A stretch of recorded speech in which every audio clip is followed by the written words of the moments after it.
Okay, that was a great segue. Essentially, Robin's talk is about self-awareness. That's amazing that the self-awareness, building self-awareness, changed his behavior without quantification. Like you were saying, without even really the tracking. I mean, almost. It was literally just an intentional thing. So what if we had perfect self-awareness? Imagine yourself with perfect self-awareness. What does that look like? I would say, like, take 10 seconds. You probably never thought of it. What would you do if you had perfect self-awareness? I try to answer it. I would know how to optimize my life and not be a victim of my bad mental habits. That was kind of like the general scenario, general categories. Would you optimize behaviors that you do? Or would you optimize your mind?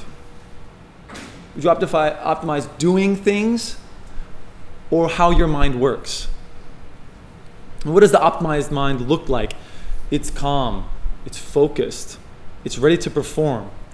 It feels emotion, but it's not enslaved to it. So a mind that is self-aware of its thoughts, emotions, attention, and intention is perfectly self-regulating.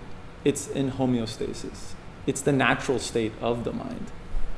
But we don't often have that because of various things I'll get into, but what would help us develop that perfectly self-regulating mind would be a feedback loop.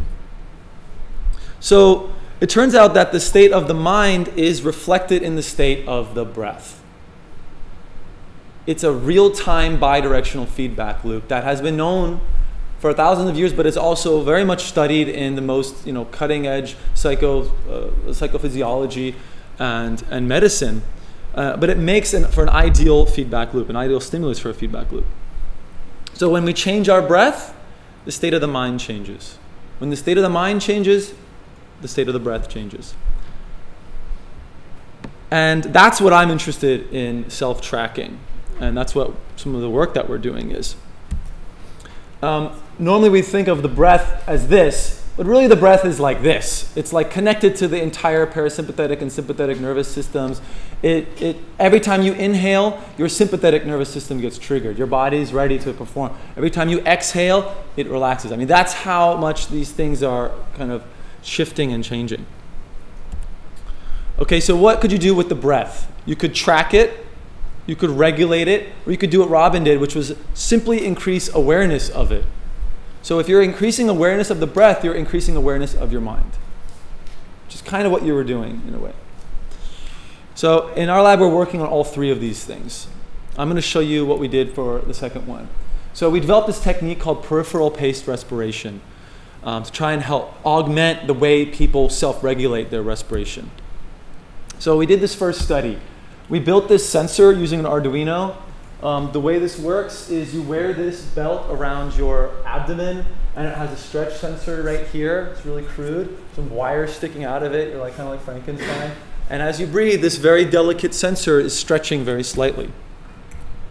And then on your computer, as you're working, we do interesting things with the screen. So when the computer feels you need to be breathing calmer, we experimented with like dimming the screen or dimming the status bar at the top and like doing these different things. We ended up doing this bar, this animated bar that kind of goes like, this is your resting breath rate.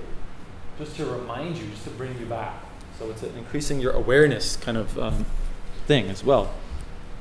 We did a study. I'm not going to go into the experimental design unless you're interested in it, but we controlled for a number of variables and counterbalanced things and so on. And we wanted to see if people were changing the way they breathe while they were working as a result. We basically found this. So first of all, first hypothesis was confirmed. It was significantly changing the way they breathed. And what we then found is that in the condition where there was actually a bar going up and down, when the bar is on, basically the story is that when the bar is on, you kind of attend to it, and then when it goes away, you go back up. And that's exactly what we found here. So here's someone's breath rate while they're working. Here's someone's breath rate, the orange representing when the bar was on, kind of brings them back down, but then it goes back up. Brings them back down, it goes back up, and so on. So we were like, man, we can change the way people breathe, but they forget immediately. And so we started thinking, wow, maybe we can use social motivation to keep the breath down. And so we put pictures of their friends on the bar and said, hey, Sally's breathing calm. And we had 2 conditions. This was an interesting part of the experiment, is that we would tell you, hey, there's like 4 other people doing the experiment right now, and they're actually doing it right now. So I'll tell you, when you see their picture, know that that's how they're breathing calmly right now. And if you breathe calmly, you'll show up on their computers as well. And then you did that for a while. And then we would do another condition where we said okay, so this condition is actually taken from data from prior participants in the study. So it's not now, but it was like yesterday. So it's just deal with that, right? And the idea was that shifting people's expectation about whether or not this was synchronous or asynchronous connection to other people. Would that change how motivated they were to breathe better? Because that's what we want to do. We stress each other out. Why can't we calm each other down? Kind of thing. So we did another study similar in design. We had their baselines and did all these things. They were there for an hour. And we looked at all their data. And some things you should know off the bat is when you're just relaxing without a computer, the breath rate is often pretty slow. It's pretty relaxed. But just working at the computer, nothing stressful, just doing anything at the computer was all up here. So just kind of keep track of how you breathe while you're at the computer, because you do it a lot probably. And then we wanted to see the difference between asynchronous and synchronous. And we did find, in fact, a very weak effect, but it was a difference. So just the expectation that there's someone listening to my breath right now was motivating enough to keep the breath rate lower. And I'll give you one example of a user. Here's their breath rate increasing as they're working, just on their homework and research. And then here's where the condition where we told them there's people listening to your breath right now. You can see it's as soon as the bar went up here, it's brings it way down. But then when we said, hey, these are people from yesterday, so whatever, it's kind of okay, I heard you, but then it kind of keeps going back up, and you end up back kind of higher again.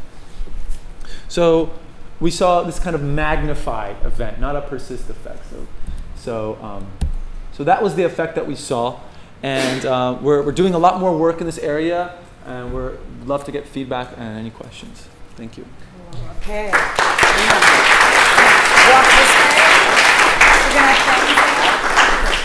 So, who's got that assumes the social response you got assumes a social value of calmness. And where I work, the opposite is true. So we actually prefaced the experiment where we said, hey, we're trying to do an experiment where the goal is for everyone at Stanford to breathe calmly. We told them that to start. So they had this kind of collective goal. So Stanford has a bunch of programs for wellness and de-stress. So we kind of said this is part of a campus-wide effort. So we didn't really have that issue. So that goes back to what I was talking with someone earlier, that the experiment itself may color the results, but if it's coloring it in the way that you want it to go, then is that really problematic? Yeah. From a pure science point of view, maybe it does, but from a results humanistic point of view. Yeah, we what we found is that when you tell people there is a common goal to be calm, and when and so on and so that, with that premise, you can augment the breath, and that the expectation of real-time connectivity and synchronous feedback will further amplify the motivation to be calm. That's what we found. Or breathe less calmly out of the class. The point is, if you set expectations, this is the goal, and everyone is seeing how you're achieving it.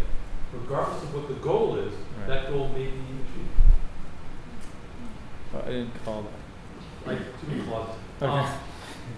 Once you set a social goal, people will try to achieve it. Yes. So it's not necessarily about calmness. Well, but the difference here, that's true, but it can work with calm, is kind of the point, which is kind of what we've done. Who else? Yes, Don. I have heard that when people look at the computer screens, they blink less. And now you just said they breathe faster.